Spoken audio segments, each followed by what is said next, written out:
बिस्मिल्लाहिर्रहमानिर्रहीम। अस्सलाम वालेकुम बेटा, आज जो टॉपिक हमें डिस्कस करना है चैप्टर नंबर 4। हम स्टेट्स डिस्कस कर रहे थे last time, states of equilibrium. 3 state हमें डिस्कस मैंने कहा था कि 3 स्टेट होती है इक्विलिब्रियम की, स्टेबल, अनस्टेबल और न्यूट्रल। तो इसके लिए आप अपना बुक का पेज नंबर 102 ओपन कर लें। चैप्टर का नाम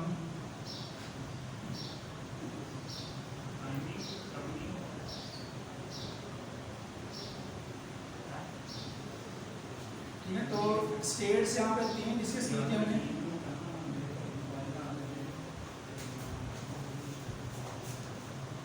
स्टेबल इक्विलिब्रियम,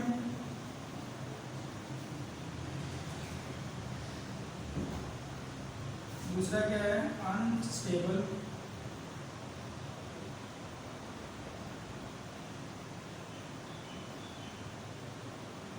और तीसरी थी न्यूट्रल।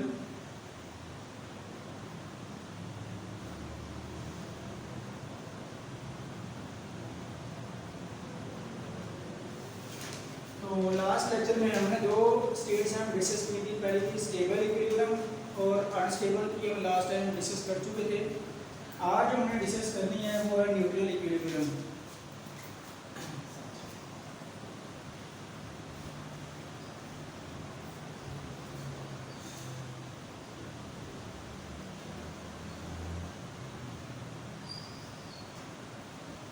न्यूट्रल इक्विलिब्रियम, ठीक है। तो पहले इसको रिव्यू कर लेते हैं। लास्ट 2 स्टेट कौन कौन सी थी।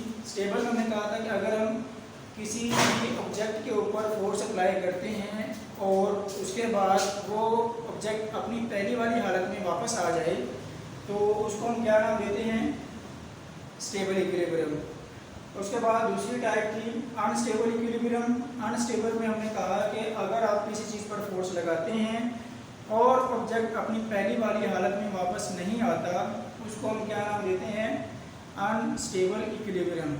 तो बेटा आज हमने जो चीज़ डिस्कस करनी है न्यूट्रल इक्विलिब्रियम, वो इन दोनों से बिल्कुल डिफरेंट है, ठीक है।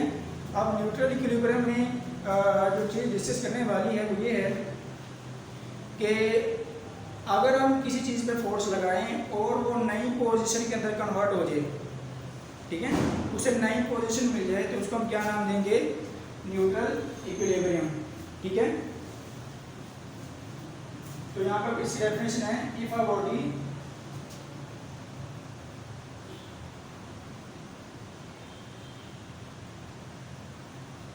remains in its new position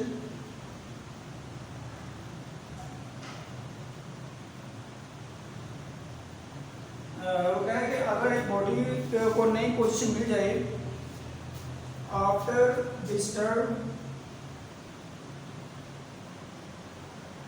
from its previous position,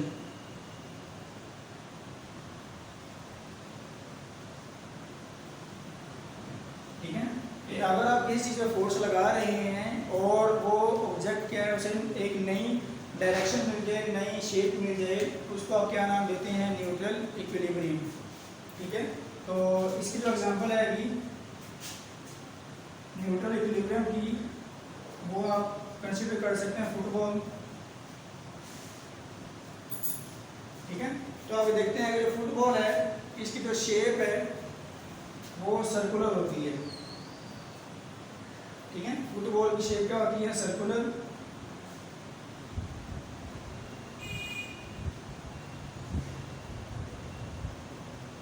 तो अब देखेंगे जब आप इस फुटबॉल को रोटेट करेंगे तो बेटा इसका सेंटर ऑफ ग्रेविटी का पॉइंट कौन सा है, ये वाला इसका सेंटर ऑफ ग्रेविटी का पॉइंट है, ठीक है। अब जब आप इसके ऊपर फोर्स लगाएंगे, इसे पुश करेंगे, तब क्या होगा कि ये फुटबॉल रोटेट कर जाएगा, नई पोजीशन के अंदर आ जाएगा, लेकिन इसकी सेंटर ऑफ ग्रेविटी चेंज नहीं होगी, चाहे आप जहाँ मर्जी रोटेट कर लें इसे। इसके आप फोर्स लगा रहे हैं, ये फुटबॉल या रोटेट करके यहाँ पे आ जाए, लेकिन सेंटर ऑफ ग्रेविटी का पॉइंट तो यहीं पर रहेगा। सेंटर ऑफ ग्रेविटी का पॉइंट इसके अंदर चेंज नहीं होगा, बल्कि क्या चीज़ चेंज होगी, इसकी सिर्फ और सिर्फ पोजीशन चेंज होगी, बाकी कोई चीज़ चेंज नहीं होगी।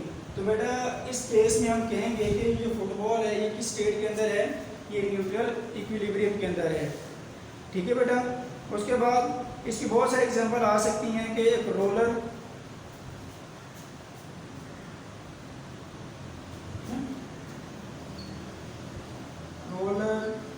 और दूसरी है पेंसिल, लेकिन पेंसिल आपने वर्टिकल नहीं लेनी है, आप पेंसिल इन हॉरिजॉन्टल पोजीशन।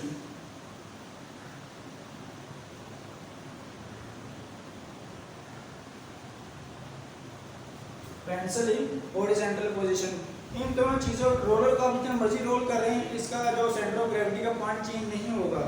क्या चीज़ चेंज होगी बेटा? नई पोजीशन इसे मिल जाएगी। ठीक है, जैसे फुटबॉल है, इसे आप किक लगाएंगे तो किक तो लग जाएगी, लेकिन किक लगने के बाद क्या होगा कि इसका सेंटर ऑफ ग्रेविटी सेंटर में रहेगा, लेकिन फुटबॉल रोटेट करता रहेगा, इसे नई पोजीशन मिलती रहेगी। ठीक है, ऐसी कंडीशन को हम क्या नाम देते हैं, ये ऐसी स्टेट को हम क्या नाम देते हैं बेटा? Neutral equilibrium. ठीक है, तो उसके बाद आपको एक चीज़ याद होनी चाहिए कि पेज नंबर 102 के ऊपर साइड बॉक्स बना हुआ, कार की शेप वहाँ बनी हुई है, इसके नीचे लिखा हुआ vehicles are made heavy at the bottom, this load the centre of gravity and help to increase the stability. ये जो कार हैं उनका जो सेंटर ऑफ ग्रेविटी है, उसकी हाइट है, उसको कम रखा जाता है ताकि उन्हें स्टेबिलिटी मिल सके और उनकी जो सेंटर ऑफ ग्रेविटी वो कम से कम रखी जा सके। ठीक है बेटा, ये सिर्फ आपने वो एमसीक्यू के पॉइंट ऑफ व्यू से याद कर लेना है। पेज नंबर 102 के ऊपर में साइड बॉक्स बना होगा, पिंक बॉक्स में कार के नीचे कार की शेप बनी है, उसमें वो लिखता है कि vehicles are made low at the bottom, vehicle है उनकी बॉटम को लो रखा जाता है। इस वजह से क्या होता है, सेंटर ऑफ ग्रेविटी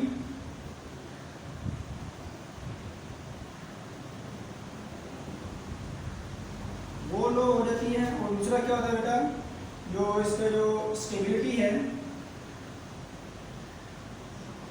स्टेबिलिटी वो ज़्यादा हो जाती है। जब आप व्हीकल की कार की हाइट को कम से कम रखेंगे, उसका क्या होगा, एक तो सेंटर ऑफ ग्रेविटी से कम हो जाएगी, दूसरा सेंटर ऑफ ग्रेविटी कम होने की वजह से उसकी स्टेबिलिटी ज़्यादा हो जाएगी। तो अक्सर आप देखते हैं जो रेसिंग कार होती हैं उनकी जो F1 फॉर्मूला रेस कार है, ठीक है, उसकी जो हाइट है वो बिल्कुल ज़मीन के साथ लगी होती है।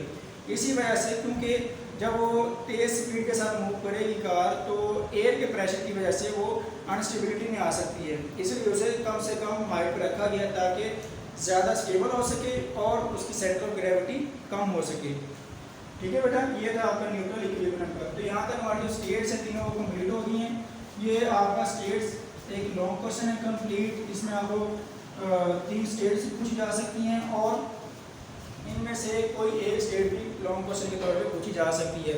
अमूमन जो डिफरेंस आता है वो आता है कि what is the difference between neutral and unstable equilibrium. तो आप डेफिनेशन करेंगे और साथ एक एक एग्जांपल मेंशन कर देंगे।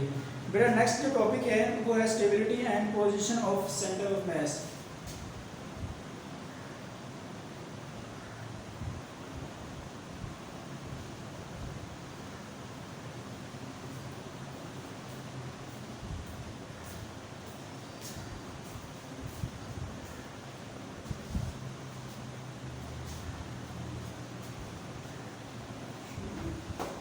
और यहाँ देखिए बेटा, stability and centre of mass में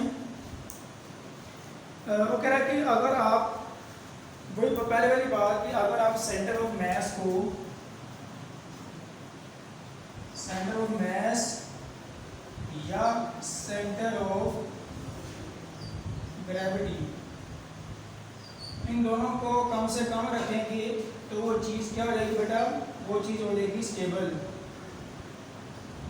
ठीक है, अगर आप किसी चीज़ की सेंटर ऑफ मास को कम करते हैं या सेंटर ऑफ ग्रेविटी को कम करते हैं तो वो किस में आ जाएगी बेटा, स्टेबिलिटी कार में। इसकी मैंने आपको पहले एग्जांपल दी थी, एग्जांपल क्या है इसकी, रेसिंग कार। ठीक है, रेसिंग कार की स्पीड बहुत ज़्यादा होती है, इसको स्टेबल बनाने के लिए इसकी हाइट को कम से कम रखा जाता है। उसका बेटा दूसरी जो है वो सर्कस आर्टिस्ट।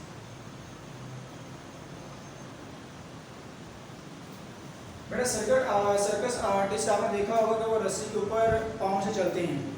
ठीक है, रस्सी के ऊपर वो चलते हैं, तो वो कैसे चलते हैं बेटा, उनके हाथ में एक रोप होती है, क्या होता है कि एक रॉड होता है, उस रॉड को उन्होंने ऐसे पकड़ा होता है, ठीक है, ताकि वो उनके सेंटर ऑफ ग्रेविटी कम से कम रह सके, ठीक है।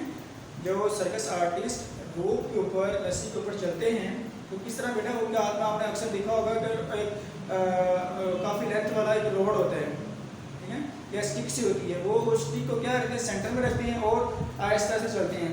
वो स्टिक क्या करती है, वो उसके सेंटर ऑफ मास को कम से कम कर रही होती है, उसको ऐसे ना वो ऊपर पकड़ते हैं ना वो यहाँ पकड़, बल्कि नीचे रखते हैं यहाँ पे, ताकि उनका सेंटर ऑफ ग्रेविटी हो बैलेंस रह सके और वो इजीली अपने बैलेंस को कायम रखते हुए आगे ट्रेवल करता रहता है, ठीक है।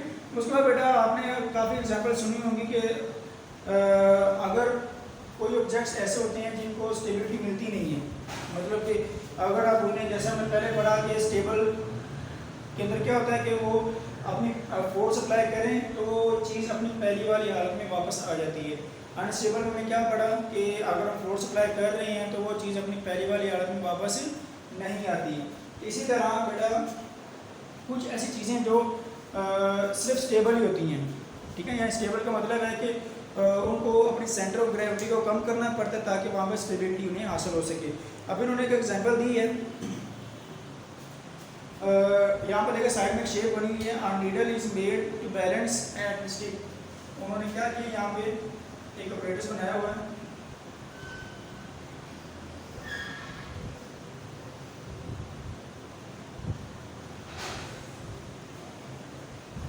यहाँ पर ऑपरेटर्स का नाम लिखा हुआ है, फोर्क है, ये कॉर्क और ये हमारे पास नीडल और नीचे उन्होंने रखा हुआ है यहाँ पे कैन, ठीक है बेटा। अब यहाँ पे देखेंगे आपके ये ऑपरेटर्स है, अब इसके अंदर ये फोर्क की स्टैंड लगा हुआ साइड में और ये कॉर्क है, कॉर्क एक लकड़ी से लकड़ी की चीज़ से बना होता है ये वाला, जिसके अंदर कोई भी चीज़ पास कर सकते हैं। ये नीडल सुई इसके अंदर पास की है और इसकी जो निब है, यानी कि आखिर वाली जो निब है वो क्या है, वो इसके ऊपर आके स्टैंड कर रही है, स्टेबल है। अब स्टेबल क्यों बेटा, क्योंकि हम ये देख रहे हैं यहाँ पे कि ये चीज़ है कॉर्क के अंदर जब नीडल से पास कर रहे हैं तो ये क्या होगा कि इसके ऊपर आके यहाँ पे लाई कर जाएगा, जब लाई करेगा तो इसे भाई ये बैलेंस हो जाएगा यहाँ पे। तो जो मेन बात यहाँ पर ये थी कि इसकी सेंटर ऑफ ग्रेविटी से यहाँ पे कम से कम रखा गया है। उसके बाद जो दूसरी चीज़ यहाँ पे आगे लिखी हुई है वो आपने कुछ टॉयज ऐसे देखे होंगे जिनकी सेंटर ऑफ ग्रेविटी कम से कम होती है। मीन्स के पहले उन्होंने साइड में एक डायग्राम बनाई हुई है, एक है पर्च्ड पैरट,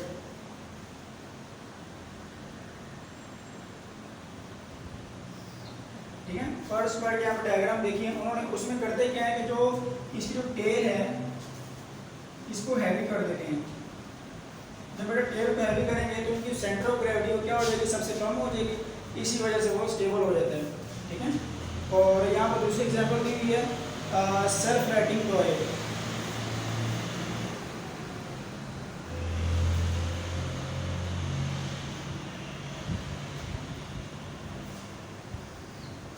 सेल्फ राइटिंग टॉय बस ऐसा आप अक्सर खिलौने देखे होंगे, ऐसे शेप के होते हैं, ठीक है।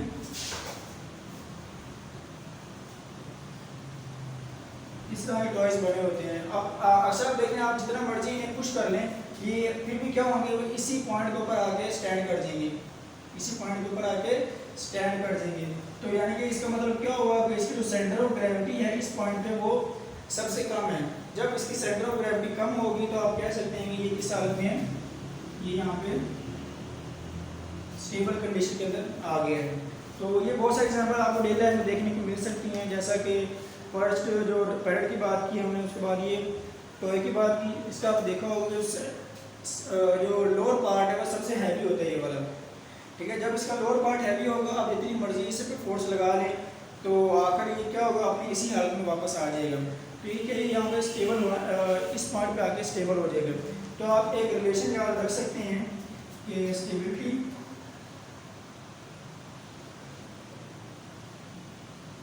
is directly proportional to center of mass in the loading of